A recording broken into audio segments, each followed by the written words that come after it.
नमस्कार दोस्तों, ज्ञान वृष्टि चैनल में आपका हार्दिक स्वागत है।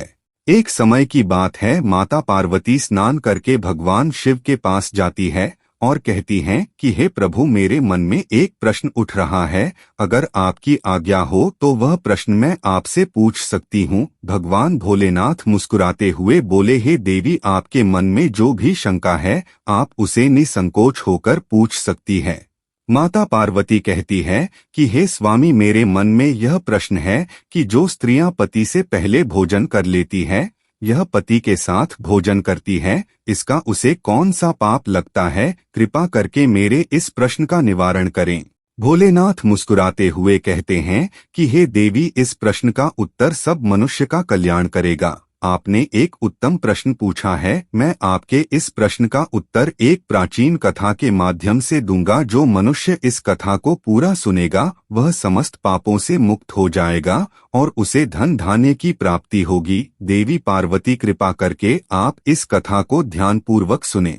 प्यारे मित्रों, इस प्रकार भगवान भोलेनाथ कथा सुनाना आरंभ करते हैं। कथा आरंभ करने से पहले कमेंट बॉक्स में हर हर महादेव लिखना ना भूले। साथ ही चैनल को सब्सक्राइब, वीडियो को लाइक करना ना भूले ताकि आप हमारी प्राचीन कथाओं से जुड़े रहे। एक समय की बात है, अयोध्यापुरी में राजा इक्ष्वाकु राज्य करते थे। वह धर्म का पालन करने वाले चरित्रवान और कुशल राजा थे। उनका विवाह काशी नरेश की पुत्री सुदेवा के साथ हुआ था। उनकी पत्नी सुदेवा सत्य का पालन करने वाली चरित्रवान, गुणवान और पतिव्रता नारी थी। राजा के महल के पास एक घना जंगल था। उस जंगल में गंगा के तट पर एक बड़ा सुअर अपनी पत्नी और बच्चों के साथ रहता था। एक दिन राजा इक्ष्वाकु अपनी पत्नी सुदेवा के साथ उस जंगल में शिकार करने के लिए गए। यह देख सुअर इक्ष्वाकु से डर गया, इसलिए उसने अपनी पत्नी से कहा, देखो प्रिय मनु के पुत्र पराक्रमी इक्ष्वाकु शिकार के लिए आए हैं, मैं उनसे युद्ध करने जा रहा हूँ। उसकी पत्नी ने कहा, तुम्हारे पास राजा से लड़ने की इतनी शक्ति कैसे आई? तुम हमेशा वनवासियों से बचने की कोशिश करते हो, यह बहादुरी नहीं है।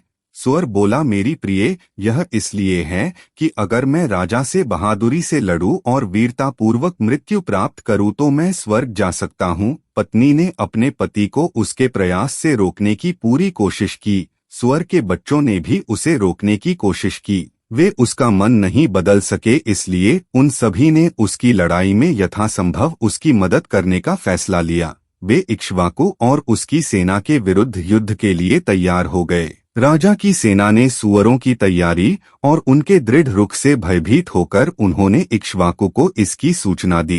राजा ने श्रेष्ठ सुअर को पकड़ने का आदेश दिया। इक्ष्वाकु और उनकी पत्नी घोड़े पर सवार होकर सेना के पीछे चले। सभी शिकारी कुत्ते भौंकते हुए सुअरों की ओर दौड़े। सेना ने सुअरों पर बाणों की बौछार की। सुअर और उसकी पत्नी ने बाणों को रोक दिया। सुअर की पत्नी अपने पति से कहती है कि हे स्वामी, हम इन बाणों को और अधिक नहीं रोक सकते, कृपा करके आप मुझे और बच्चों को यहाँ से लेकर किसी अन्य स्थान पर चले, नहीं तो हमें महाराज मार डालेंगे।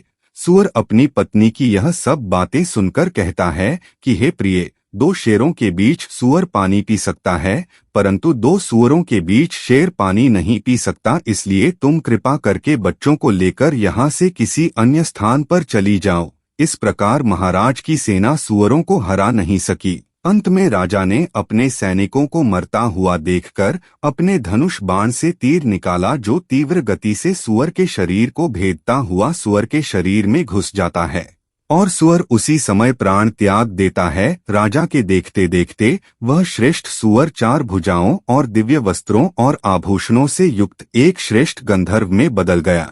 वह अपना पुराना सुअर का शरीर पृथ्वी पर छोड़कर स्वर्ग को चला गया। यह दृश्य देखकर सुदेवा भयभीत हो गई। वह रथ से उतरी और सुअर की पत्नी को अपने पास बुलाया। सुअर की पत्नी घायल होकर रानी सुदेवा के पास आई। सुदेवा ने उससे उसके मृत पति के पिछले जन्म के बारे में पूछा। सुअर की पत्नी ने कहा, देवी, यदि आप रुचि रखती हैं तो मैं आपको अपने और अपने मृत पति के पिछले जन्म के बारे में बताऊंगी। मेरे मृत पति पूर्व जन्म में रंक विद्याधर नामक गंधर्व थे। एक बार वे पुलस्त्य के आश्रम के निकट एक वृक्ष की छाया में बैठे संगीत के साथ गाने लगे। उनके एकांत में खलल पड़ने के कारण मुनि पुलस्त्य आए और गंधर्व से किसी अन्य स्थान पर चले जाने का अनुरोध किया। रंक विद्याधर मुनि के अनुरोध का पालन करना पसंद नहीं करते थे। अंत में पुलस्त्य अपना आश्रम हटाकर दूसरे स्थान पर ले गए। रंक विद्याधर पुलस्त्य की खोज में चल पड़े। अंत में गंधर्व ने पुलस्त्य को देखा। उन्हें अकेला देखकर गंधर्व ने सूअर का रूप धारण किया और आश्रम में प्रवेश किया तथा अपने दांतों से उन तेजस्वी ऋषि पुलस्त्य को घायल करना और उनके साथ छेड़छाड़ करना शुरू कर दिया। पुलस्त्य ने उसे एक साधारण पशु समझकर बहुत समय तक यह सहन किया, परंतु सूअर ने छेड़छाड़ करना नहीं छोड़ा। उसने ऋषि के सामने मलमूत्र त्यागा, उनके सामने नृत्य किया, उनके सामने खेलता, आंगन में गिरता लौटता और अन्य क्रियाएं करता। क्योंकि वह पशु था, इसलिए पुलस्त्य ने उसे क्षमा कर दिया। एक दिन रंक विद्याधर ने सूअर के रूप में आश्रम में प्रवेश किया। वह जोर से दहाड़ा, जोर से हंसा, जोर से रोया और जोर से गाया। उसने अन्य तरीकों से साधु का मन बदलने की कोशिश की। यह सब देखकर पुलस्त्य को लगा कि यह सूअर नहीं है। सूअर निरंतर किसी को परेशान करने की कोशिश नहीं करेगा। मैंने इसे एक साधारण पशु समझकर माफ कर दिया। यह अवश्य ही वह दुष्ट गंधर्व होगा। इस प्रकार उसे पहचानकर पुलस्त्य क्रोधित हो गए और उसे इस प्रकार श्राप दे दिया, तूने सूअर के रूप में मेरी तपस्या को भंग करने की कोशिश की, इसलिए है महापापी तू अगला जन्म सूअर के रूप में लेना। दुखी होकर गंधर्व इंद्र के पास गया और उन्हें सारी बात बताई। इंद्र ने पुलस्त्य से गंधर्व को श्राप से मुक्त करने का अनुरोध किया। तदनुसार पुलस्त्य ने उससे यह कहा कि जब वह परम पुण्यशाली राजा इक्ष्वाकु के हाथों मारा जाएगा, तब वह अपना मूल रूप पुनः प्राप्त कर लेगा। सुदेवा को मरे हुए सूअर की यह कहानी सुनकर आश्चर्य हुआ और उसने उससे फिर पूछा, हे सूअरनी, तुम तो मनुष्य की तरह बोलती हो, यह कैसे? सूअर की पत्नी ने कथा जारी रखी और सुदेवा से कहा, हे देवी, मेरा भी पुनर्जन्म सूअरनी के रूप में हुआ है।